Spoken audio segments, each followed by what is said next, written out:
नमस्कार. श्री गीतायोग शोध ब्रह्मविद्येचा या कार्यक्रमाचा 1,500वा एपिसोड आपण साजरा करत आहोत.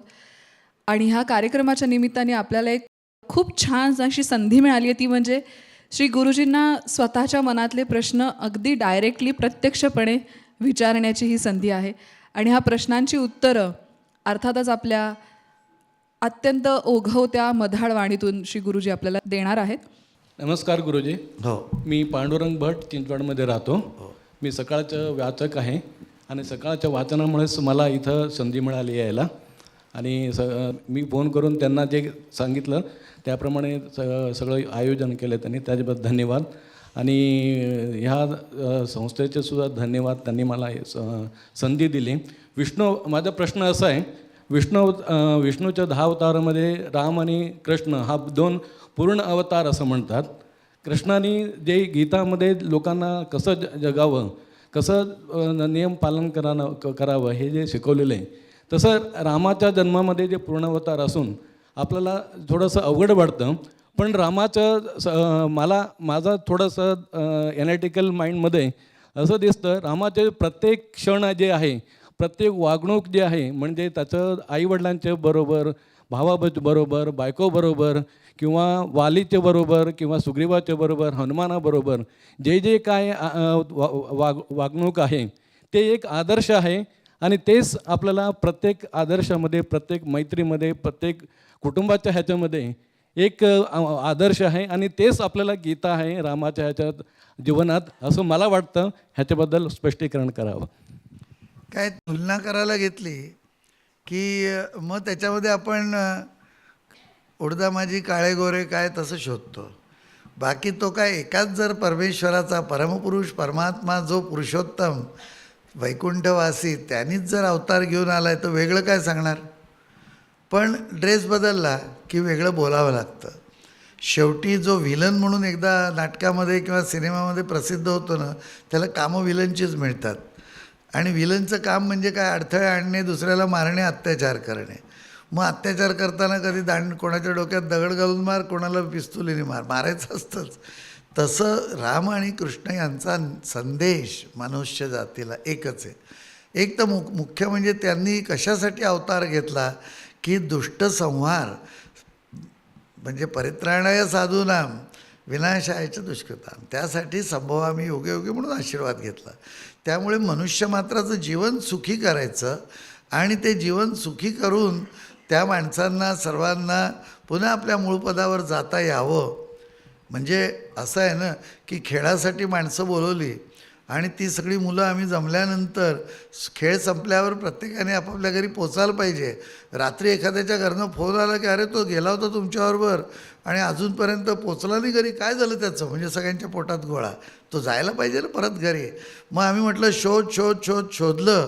पानसुंगीचा खेळ म्हणजे लपायचं कुठेतरी झाडावर आणि सापडलं तर त्याला ते झाडाचं पान सुंगवायचं, अशा तऱ्हेने खेळ होता. आणि तो जो झाडावर चढला आणि तिथे झोप लागली तिथे झोपून राहिला. शोधली झाडं, तेव्हा एकदा सापडला तो, उठवून त्याला घरी पोचवला. तसं आपण सर्व हरवून गेलो. झोप लागली, कुठल्या झाडाला पकडलं आहे मला माहिती नाही आणि कुठल्या झाडाने तुम्हाला पकडलं असेल ते कळायला मार्ग नाही. आणि परमेश्वर चिंतेत की बाबा यांना सगळ्यांना घरी आणा परत, मी त्यांच्या उत्पन्न केलं आहे सगळं विश्व, एक गंमत खेळ होता आणि आता तुम्ही परत नाही जाणार आपापल्या घरी, म्हणजे परमेश्वराकडे त्याच्यातून निघालात तिथे परत जायला पाहिजे सगळ्यांनी. तर त्यासाठी मग अवतार घ्यायचा. मग लक्षात येतं की अरे हिला झोप नावाच्या राक्षसिणीने बाईनी धरलं या माणसाला, मग तिला सोडवायचं म्हणजे तो परत जाईल. तर हे जे ज्ञान देण्यासाठी जीवन त्यांचं असतं, त्याच्यातून बोध घेता येतो. ते काय सांगतात त्याच्यातून बोध घेता येतो. श्रीकृष्ण परमात्म्याने आपल्याला पूर्णावतार नुसतं म्हणत नाहीत, तर त्याला जगद्गुरू आहेत ते. म्हणजे श्रीकृष्ण हा गुरु म्हणून सुद्धा आहे. रामाने हे काम नाही केलं. रामाचे वसिष्ठ जे होते त्यांनी त्याला काय शिकवलं असेल रामाला आणि सगळं, पण रामाने गुरुचं पद घेतलेलं नव्हतं. त्यामुळे कृष्ण कसा वागतो आणि ते सांगतोय काय ते आपण ऐकतो. रामाचंसुद्धा तुम्हाला योगवासिष्ठ घेतलं तुम्ही तर त्याच्यामधले सगळे जे काही रामाला सांगितलेले आहेत तर ते घ्यायचे त्याच्यामध्ये. साधे साधे सोपे उपाय आहेत. मगाशी मी म्हणत होतो की रामाचं अवघड आहे, त्याचं जीवन अवघड आहे, कॉपी करणं अवघड आहे. तर शुभेच्छा, सुविचार, तनुमानसा, सत्वापत्ती, असंसत्ती, पदार्थ भावेनी तुर्यगा, या 7 पायऱ्या हलक्या हलक्या चढायच्या. आणि पोचल्यानंतर ज्या ठिकाणी जाल तिथे तुमचा जर भाव परमेश्वराशी मैत्री, मुदिता, करुणा, उपेक्षा पूर्ण नसला तर तुम्हाला मोक्ष मिळतच नाही. हे योग वासिष्ठामध्ये वसिष्ठांनी रामाला सांगितलं, तेच आपल्यालाही सांगितलं असं समजून. आता विचार करा, मैत्री म्हणजे एक मित्र नव्हे, भाव मैत्रीचा. आणि मैत्री भाव प्रगट झाला तर पतंजली म्हणतात की कोणाशी शत्रुत्व नसलं की इतरांना तुमच्यापासून धोका नाही म्हटलं तर अंगावरून साप निघून गेला तरीसुद्धा तो चावणार नाही, कारण की तोही तुमचा मित्र होतो. अशी मैत्री आपल्याला करायची. तर काही करा, हरकत नाही आहे. आपल्याला या सगळ्यांच्या आदर्शातून गाठायचे त्यांना परत, एवढं लक्षात ठेवायचं. वसंत माधव भोर, मी संगमनेरहून आलो. माझा प्रश्न असा होता की भगवद्गीतेमध्ये 2ऱ्या अध्यायापासून खरी गीता सुरू होती असं मानलं जातं. आणि 2रा अध्याय हा सांख्य तत्त्वज्ञानाचा आहे. आणि सांख्य तत्त्वज्ञान जे 25 मूळ तत्वांपासून सांख्यांच्या तत्त्वज्ञानाचा जो उगम त्यांनी सांगितला, प्रकृती आणि पुरुष या द्वैतात्मक पातळीवर, आणि त्याच तत्वांचा पुढल्या अध्यायामध्ये भगवान श्रीकृष्णांनी विस्तार केला. आणि तो विस्तार म्हणतात असं की ते एक औपनिषदिक तत्त्वज्ञान, वेद आणि उपनिषद यांचं दोहन केलेलं सार आहे. आणि ते सार जर असेल तर मग ते अद्वैत वेदांत तत्त्वज्ञान आहे असं अभ्यास म्हणतात. तर मग तत्त्वज्ञानाच्या पातळीवर सांख्ययोग आणि वेद उपनिषदांचं जे अद्वैत तत्त्वज्ञान यांच्या तत्त्वज्ञानाच्या पातळीवर भगवद्गीतेमध्ये कसा समन्वय पाहायला मिळतो किंवा कसा समन्वय साधला गेला असा माझा प्रश्न आहे. काय आहे, म्हणजे जर आपण संपूर्ण तत्त्वज्ञानाच्या भाषेत चर्चा करायची म्हटली तर आपल्या ह्या प्रश्नोत्तराच्या कक्षेमध्ये ते येणार नाही आत्ता. पण मी तुम्हाला एक सोपं उत्तर सांगतो की सगळं झालं तर समन्वय कुठे साधला कृष्णाने, की तत्वतः साधून तामसिक असलात तर राजसिक, राजसिक असलात तर पुढे जाऊन सात्विक, सात्विक असलात तर त्यातून पुढे मार्गक्रमण. आणि सगळं झाल्यानंतर तुम्ही काय करायचं की जिवंत सोडता येणार नाही, जगायला लागेलच. कारण मरणं तुमच्या हातात नसतं, मरणं तो काय असेल तेव्हा. कर्म तुम्हाला करायलाच पाहिजे, कर्तव्य म्हणून ते कर्म जर केलं. लक्षात घ्यायचं, उगाच मला हे का करायला लागतं आहे आणि माझ्याच नशिबाने का आलं आहे असं काही नाही. तर अक्षरशः एखादा मनुष्य ज्या वेळेला गुरुकडे येतो, म्हणजे इथे आम्ही या भौतिक जगतामध्ये असलेल्या गुरूंची चिंता करतो, पण हे गुरु जरी इथे असले तर त्यांच्यातला हजारामध्ये कोटीमध्ये एखादा गुरु असतो की ज्याचा खरा गुरु या लेवलवरती त्याचं अस्तित्व असतं. त्याच्याकडे गेल्यानंतर तो तुम्हाला पहिलं काय करतो, कुठला रोल देणार तुम्हाला, तर तुम्हाला आश्चर्य वाटेल की तुम्हाला वॉचमनचा रोल देणार. तर आश्रमाच्या बाहेर काठी घेऊन उभं राहायचं. कराल का? तर तुम्ही म्हणाल मी एवढा इथे शिकायला आलो, माझा आधी डिग्र्या पहा, सगळं सोडून दिला, माझा मोठा व्यवसाय, तुमच्याकडे दीक्षा घ्यायला आलो, तर तुम्ही मला वॉचमन बनवणार? तर वॉचमन बनवणार का?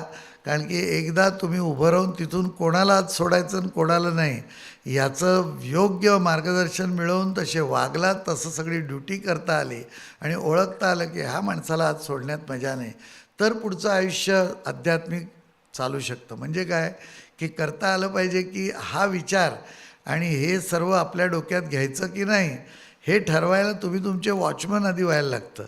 2ऱ्या पायरीवरती तुमच्या हातात झाडू मिळतो आणि तो झाडू घेऊन तुम्हाला साफ करता आलं पाहिजे. प्रत्येक झाडू रस्त्यावर मारताना माझ्यातली जळमटं, माझ्यातले सगळे कुविचार, माझ्यातली दुष्प्रवृत्ती ही सगळी मी गोळा करून झाडून फेकतोय, हे जर करता आलं तर पुढे जाणार आहे अध्यात्मामध्ये. तर तुम्ही जर असं म्हटलं की हे का कर्म, असं नाही. कुठलंही कर्म असो ते माझं कर्तव्य आहे आणि ते कर्म करण्यानेच मी पुढे जाणार आहे, म्हणजे कर्म तर करायलाच पाहिजे. तर कर्म करत असताना जर ते परमेश्वराने सांगितलं आहे आणि माझं कर्तव्य म्हणून करतो आहे म्हटलं की द्वैत संपलं. मग कृष्णाने सांगितलं तत्वतः तू जर जाणून घेतलंस तर तू मला प्राप्त होशील. म्हणजे आत्तापर्यंत आपल्याला तो कोण आहे हे कुठे कळलं आहे.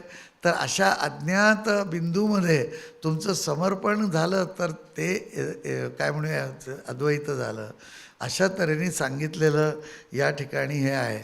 आता मी एक तुम्हाला साधं उदाहरण सांगतो ना, आपल्याला प्रश्न कळला तर पहा की प्रत्येक टी व्हीवरती हे असतात, काय म्हणायचे त्याला, रेसिपी, कुकिंग शो. कशा या रेसिपी बनवा, त्या रेसिपी बनवा, काय भयंकर भयंकर रेसिपी हो. तर तर ते म्हणे की काय काय काय लागणारे आपल्याला खूप सारं भरून ठेवलेलं. 3 पदार्थ घेऊन आमच्या घरी डाळ, तांदूळ आणि तूप एवढ्या ह्याच्यावरती इतकं मस्त जेवण व्हायचं खिचडीचं. यांनामुळे 300 पदार्थ समोर ठेवल्याशिवाय सगळंच घालायचं मध्ये. जे जे असेल ते थोडं थोडं टाकत जायचं. आज मी एक पिझ्झा पाहिला, वा रे वा. तर सांगायचा हेतू काय त्यातला की केलं सगळं. मग रेसिपी लिहून घ्या, हे एवढं वाटीत ते तेवढी वाटीत ते तेवढी वाटीत ते तेवढी. सगळं झाल्यानंतर मग आता हा तयार झाला. मग त्याची कृती सांगतात. आधी पहिले तेल टाका, मग त्याच्यात तूप टाका, जे जे नको करायला असतं ते करतात. थोडे धणे टाकायचे, मग थोडा कांदा परतून घ्या, त्याच्यामध्ये आता चीज टाका, त्याच्यात बटर टाका, म्हटलं काय काय टाका. सगळं झाल्यानंतर तयार झालं. पण ती बाई असते जी अँकर, ती खाऊन पाहते, वा, सगळं द्वैत संपलं. कशात? वा. तुमचं जीवन जर वा झालं आणि शांती तुम्हाला मिळाली की तिथे सगळी द्वैत संपवायची. हेच शेवटी भगवद्गीता नव्हे तर सगळं तत्त्वज्ञान सांगतं. आपण जर त्याच्यातल्या प्रत्येक वस्तूकडे चर्चा करत बसलो आणि म्हटलं त्यांनी पहिल्यांदा सांगायला हवं होतं की एवढ्या वस्तूंनी वा मिळणार आहे, तर आधी आम्हाला लिस्ट का नाही सांगितली. कोणी म्हणतं आधी आम्हाला लिस्ट सांगितली, ती तर क्लिअर करा. मग मकाईचे दाणे किती मोठे असावेत, 1.5 सेंटीमीटर, असं सगळं जर करत बसलं तर कधीच काही काम होणार नाही.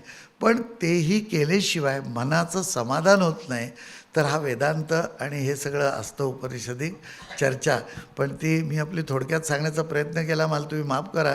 प्रश्न तुम्ही मला परीक्षा घेण्याचा विचारला आहे लाटकरांना. जसं ते काहीतरी म्हणाल की लाटकर साहेब म्हणे आज माझी परीक्षा आहे, तसं मला वाटलं बापरे आता ही परीक्षा आहे.